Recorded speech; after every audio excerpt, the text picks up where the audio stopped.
ঈশ্বরের ধন্যবাদ ও ঈশ্বরের নাম উচ্চীকৃত গৌরবান্বিত হোক।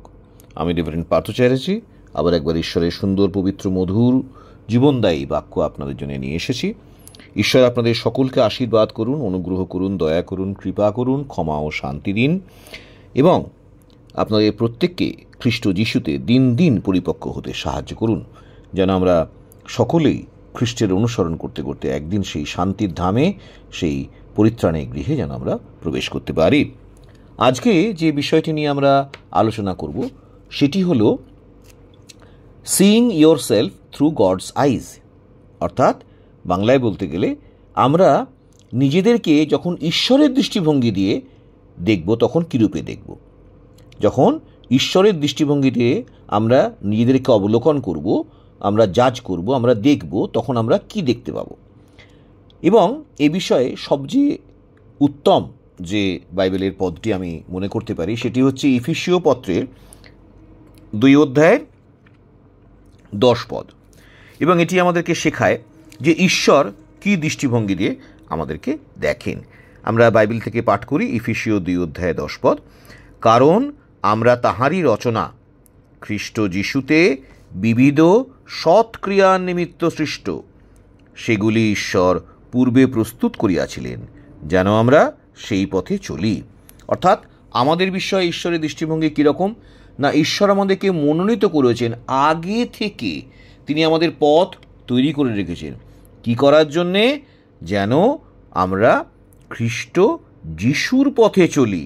কেন না, খ্রিস্ট যিশু যে সকল বিবিধ সৎ ক্রিয়া করেছিলেন, আমরা যেন তাকে অনুসরণ করে সেই পথে চলে আমরা যেন সেই খ্রিস্ট যিশুতে বিবিধ সৎক্রিয়া করতে পারি। কারণ আমাদের জীবন, আমাদের মানব জীবন, তার অস্তিত্ব এই খ্রিস্টের নিমিত্ত সৎক্রিয়ার জন্যেই আমরা সৃষ্ট। তাহলে ঈশ্বর আমাদের সম্বন্ধে যে দৃষ্টিভঙ্গি পোষণ করেন সেটি একটি, যে প্রত্যেকটি মনুষ্য সন্তান খ্রিস্টের নিমিত্ত সৎক্রিয়ার নিমিত্ত সৃষ্ট, খ্রিস্টের জন্যে সৎক্রিয়ার নিমিত্ত সৃষ্ট। এটি হলো আমাদের প্রতি ঈশ্বরের দৃষ্টিভঙ্গি। আর সেজন্যে আমরা যখন বিভিন্ন যে শাস্ত্র বাক্য আছে আমরা যখন দেখি তো দেখব যে ঈশ্বরের প্রেম, এই দৃষ্টিভঙ্গি সর্বদাই আমাদের প্রতি উপচে পড়ছে।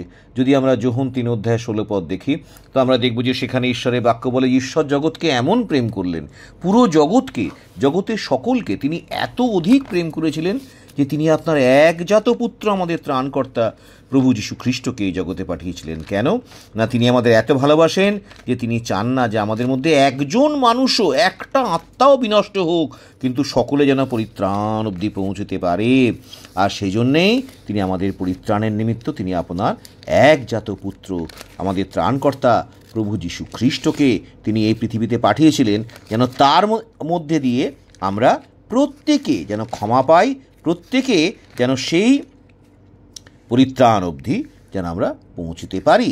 আবার যদি আমরা প্রথম পিতর তার 2 অধ্যায় এবং তার 9 পদ যদি আমরা দেখি তো দেখব যে সেখানে প্রভুর বাক্য এই কথা বলে, তোমরা মনোনীত বংশ, রাজকীয় যাজকবর্গ, পবিত্র জাতি, ঈশ্বরের নিজস্ব প্রজাবৃন্দ, যেন তাহারই গুণকীর্তন করো, যিনি তোমাদিগকে অন্ধকার হইতে আপনার আশ্চর্য জ্যোতির মধ্যে আহ্বান করিয়াছেন। পূর্বে তোমরা প্রজা ছিলে না, কিন্তু এখন ঈশ্বরের প্রজা হইয়াছ, দয়াপ্রাপ্ত ছিলে না, কিন্তু এখন দয়া পাইয়াছ। অর্থাৎ খ্রিস্ট যিশুতে তিনি আমাদের মনোনীত করেছেন। তাই আমাদের সম্বন্ধে ঈশ্বরের দৃষ্টিভঙ্গি কীরকম, যে আমরা হলাম সেই মনোনীত বংশ, ইসরায়েলের মতো। আমরা হলাম সেই রাজকীয় যাজকবর্গ, বাইবেলে বর্ণিত সেই ঈশ্বরের অরিজিনাল যাজকবর্গের মতো আমরাও মনোনীত।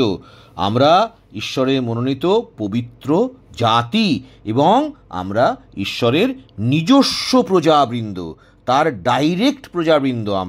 আমাদের সৃষ্টি হচ্ছে ঈশ্বরের গুণকীর্তন করার জন্যে, কেননা তিনি আমাদেরকে অন্ধকার থেকে জ্যোতিতে নিয়ে এসছেন খ্রিস্ট যিশুর মধ্যে দিয়ে। আমরা অন্ধকারে ছিলাম, অজ্ঞানতার অন্ধকারে, তিনি আমাদেরকে খ্রিস্ট যিশুর মধ্যে দিয়ে জ্যোতিতে নিয়ে এসেছেন। আমরা তার প্রজা ছিলাম না, কিন্তু এখন ঈশ্বরের প্রজা হয়েছি। আমরা দয়াপ্রাপ্ত ছিলাম না, কিন্তু এখন দয়া পেয়েছি। তাই আমরা সব সময়তেই নিজেদেরকে কখনো ছোট করে দেখব না।